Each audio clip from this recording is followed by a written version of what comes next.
दोस्तों, मुझे अनूप त्रिपाठी कहते हैं और मैं सामाजिक मुद्दों पर हमेशा बोलता रहा हूँ। और चूंकि हम समाज की एक इकाई हैं और जिम्मेदार नागरिक को अपनी नैतिक जिम्मेदारी किसी भी माध्यम से निभानी चाहिए। हम हिंसक नहीं हो सकते, हम कोई असंवैधानिक कार्य नहीं कर सकते, लेकिन अपनी बातों को पहुंचा सकते हैं।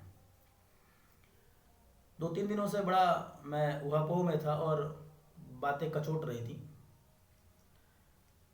प्रेम के 35 टुकड़े कैसे हो सकते हैं?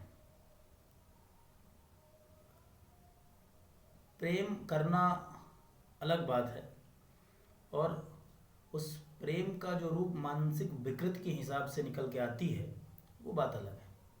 जिसे वास्तव में हम प्रेम कहते हैं, या जो मेट्रोज के लड़के हैं, या जो विकृत मानसिकता के लोग जिसको प्रेम नाम दे देते हैं, वास्तव में वो प्रेम नहीं है। कुछ कीड़े हैं जो अंदर रहते हैं और बाहर निकलते हैं। प्रेम को इतना सहज कर पाना बड़ा मुश्किल है, और प्रेम का व्याकरण बहुत सरल है। प्रेम समझना तो बहुत आसान बात है।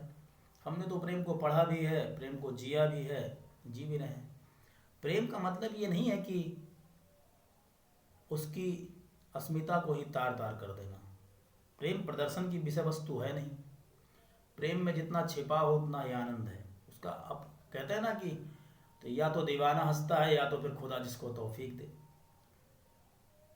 कल रात में मैंने इसलिए कुछ लिखा कि प्रेम को, और उस घटना से ओतप्रोत होते हुए मैंने कुछ लिखा है कि श्रद्धा मर्डर केस में आफ्ताब हो, या आलम हो, आजम हो, राहुल हो, राम रहीम, कोई भी हो, इस बात का मुद्दा इतना गंभीर नहीं है जितना कि हमारी बहनें, हमारी माताएं, और एक ऐसा तबका जो शिक्षा तो ले रहा है, लेकिन वहाँ कहीं ना कहीं संस्कार का लोप हो रहा है। लिबर्टी सही है, लेकिन लिबर्टी एक ऐसे मापदंड में पहुँच जाना बहुत घातक है, और उसका अंजाम शायद यही होता है जो हुआ है। मैं किसी लड़की की आलोचना नहीं करता हूँ, ना ही करना चाहता हूँ, लेकिन प्रेम की अपनी एक कसौटी होती है। 22-23 साल की उम्र में जिसको आप प्रेम कह लेते हैं, वास्तव में वो केवल आकर्षण होता है। आपकी शारीरिक बनावट के प्रति आकर्षण हो सकता है, आपके स्टारडम के प्रति जो है आकर्षण हो सकता है, लेकिन आप उसको नाम प्रेम कैसे दे सकते हैं? नहीं दे सकते हैं। कल मैंने थोड़ा सा लिखा कि अश्कों में जैसे धुल गए सब मुस्कुराते रंग, रास्ते में थक के सो गई मासूम आरजू, कितने सपने रहे होंगे। दिल है कि फिर भी खौफ सजाने को शौकीन है। बार बार कहने पर वो लड़की नहीं जा रही थी उसके पास से। पत्थर पे गुलाब उगाने का शौकीन है।